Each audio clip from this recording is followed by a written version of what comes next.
Welcome back to the EDR Center podcast. Today's episode touches a very raw truth because we're talking about women who didn't set out to be fierce or feared, yet somehow ended up becoming tormentors in their own workplace. My name is Marsha Wande, and here with me is... I'm Comfort Olubo Umaru. And Marsha, thank you for having me here. You're most welcome. Today's conversation titled The Unintended Jezebel, the woman who slowly transforms from the hot one to the hardened one. Now, Jezebel historically was a woman with power who sat in the seat of power, a decision maker, but known for her fierceness. So what we are talking about here today is the woman who eventually becomes the bully in the workplace instead of being a woman who is taught to be a safe space for other women. So it's a transformation that this woman never planned and most people often never recognize. Yes. And most women didn't wake up one day and say, I want to be the office bully. It begins quietly as a survival instinct, something that was never planned. You get? Yeah, you see, women have been trained to silence their vulnerability. As much as possible, you should be soft, but not weak. So, and oftentimes, this unintended Jezebel is someone who is wearing a masculine mask, something that protects them, whether we know that or not. And then many times, this kind of attitude works in a hostile environment, a male-dominated environment where the person feels that they have to embody certain kind of characteristics to survive in the places they find themselves. I like when you said a mask. But over time, the mask becomes thick. And the woman who once defended herself begins using the same tactics that were once used on her against others. Well, it's what you call a simple defense mechanism, where the person needs to create a new identity to survive the space that they are in. And before this person knows it, she starts to respond to aggression, responds to dismissiveness, to intimidation. These are behaviors that she once hated in seeing in others, but people becoming, should I say, the monsters that they feared or hated in the past. And you know what? The shift happens quietly. After years of insults, belittling, or being overlooked, she becomes quick to attack before she even thinks. It becomes a part of her, even when it's not the intention. Exactly. You know? This woman starts to communicate with harshness and not strength. She begins humiliating others intentionally because that's all the language she learned. And because it got results in the past, she feels this is the language that will continue to get her results. So this is an unintentional evolution, if you say, of this person. She speaks the language of the bully because she thinks brutality gets results, because that's the language that once controlled her. And ironically, she becomes what she feared. The intimidating presence, the one people tiptoe around, when everybody around you is walking on eggshells, the one whose words tears, not teach. Exactly. A very tragic situation. A huge tragedy, if I may say so. She thinks she's being strict. She thinks she's setting a standard. Maybe have a misguided sense of being someone with a high moral standard and a sense of justice, if you want to say. But others experience her as the storm that they need to escape. The storm they need to escape. That's it, Comfort. The storm they need to escape. People start calling her the Jezebel, wicked madam, dragon lady. And it's not because she started as a wicked person, right? Yeah, it's because the pain she swallowed for years, fermented, accumulated over the years, and it turned into this bullying behavior. She used to be a bruised woman. Like they say, people who are hurt end up hurting others. Yeah. So now she's the one putting the bruises on others. Yeah. And she takes the only survival tool she had, hardness. That's all she had, and applied it everywhere. And even when no one was even threatening her, it has become a part of her. So you're not fighting, nobody is fighting you, but somehow your body is fighting because your body is used to fighting.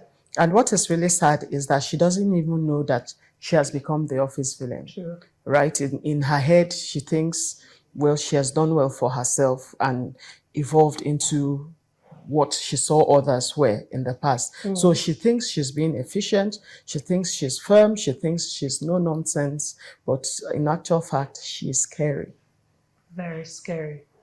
So I would say the unintended Jezebel doesn't just hurt herself, she hurts women coming behind her. And then she ends up being the gatekeeper who blocks instead of mentors. She repeats that cycle. She once hated, and she's what I call a sadistic kind of people that if I suffered, you suffer too. Yeah, more like the boarding school situation where I'm a senior. And So all the juniors will suffer because I suffered as a junior. So I must bully others. So instead of lifting women up, the unintended Jezebel becomes another layer of the oppression they already face. You see, many young women, and I've been in forum where young women have expressly said that they are scared to have female bosses. I'm lucky to have good female bosses. I'm happy for that. So let's say that I'm very lucky to experience good female leadership. So many young women today, they fear women in leadership, which shouldn't be so. They do this more than they fear men. But the jury is out on that because maybe somebody learned how to be more amiable than the others, but will probably take deadly decisions behind the scenes. But this is not because women are naturally wicked, but because some carry unhealed wounds, and this often spills out as bullying. True. The unintended Jezebel pays the highest price. That's what I think, comfort. Yeah. They pay the highest price. Yeah. Yeah, because it ends up isolating them and they end up being lonely. The loneliness. And loneliness is quite heavy. And deep down, she knows something has shifted inside her. I don't think anybody who come off this way are truly okay within themselves being this way. So she senses that she's not herself anymore because she didn't start out this way. And now look at where she is. True. And then comes the guilt. When someone cries because of her, when colleagues avoid her, when people lose their jobs because of this particular Jezebel, when she realizes she has created the same toxic environment she once fought to escape. Yeah, she becomes emotionally exhausted, right? Always on guard, always in a battle mode. She can't turn this off anymore. She doesn't know how to return to softness, to kindness, and to being truly human. And I think the first step is honesty. If a woman should ask herself, have I become what what once wounded me? If you should ask yourself that question, then it takes you a long way in your healing process. Exactly. It's healing, more healing, second healing, the armor that this woman has put on to fight this battle, because her workplace has become like a battleground, needs to come off gently. Because it's not just in the workplace, but it eventually affects her in all spheres of life. So therapy is needed. Hold on to faith as much as possible. This kind of person, are there sometime in her past where she had safe friendships that she needs to cling on? Okay. She'll need to find accountability partners to help her along. Something that helps her to lay down all the old battles, all the wounds she acquired in the old battles, and just find peace. I'm almost feeling sorry for the unintended Jezebel. Yeah, well. Okay, but practicing compassionate leadership, firmness and empathy, they are not enemies. We need to send that information out. You can lead without inflicting pain.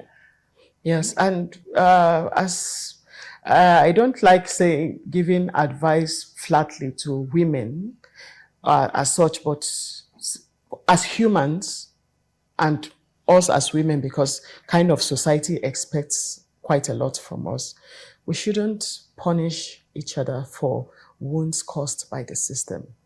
We met a broken system. We owe it to ourselves to, as much as possible, fix that system or change it or improve on it to make it better. We have to create workspaces where women breathe and not bleed. Yeah. Okay. So to every woman listening, if you've begun to see the bullying in yourself, because it's very difficult to do self-introspection. So when you start saying this in yourself, don't drown in shame. The shame. Because there are oftentimes you act a certain way, you go sit down and think to yourself, maybe once or maybe more than once a day. If you are somebody who thinks a lot, you say, why am I like this? Okay, so don't drown in shame. You are human and healing is possible. Yeah, and strength. Strength is beautiful, but cruelty is not strength. Let's not mistake those. Leadership is beautiful, but leadership without compassion becomes tyranny. Thank you for joining us today. Let's heal, support each other, and break the cycle so we don't become the unintended Jezebel in someone else's life. Thank you for joining us, Comfort. Thank you, Marsha. It was really a pleasure. It's a pleasure to be Bye-bye. here. Bye.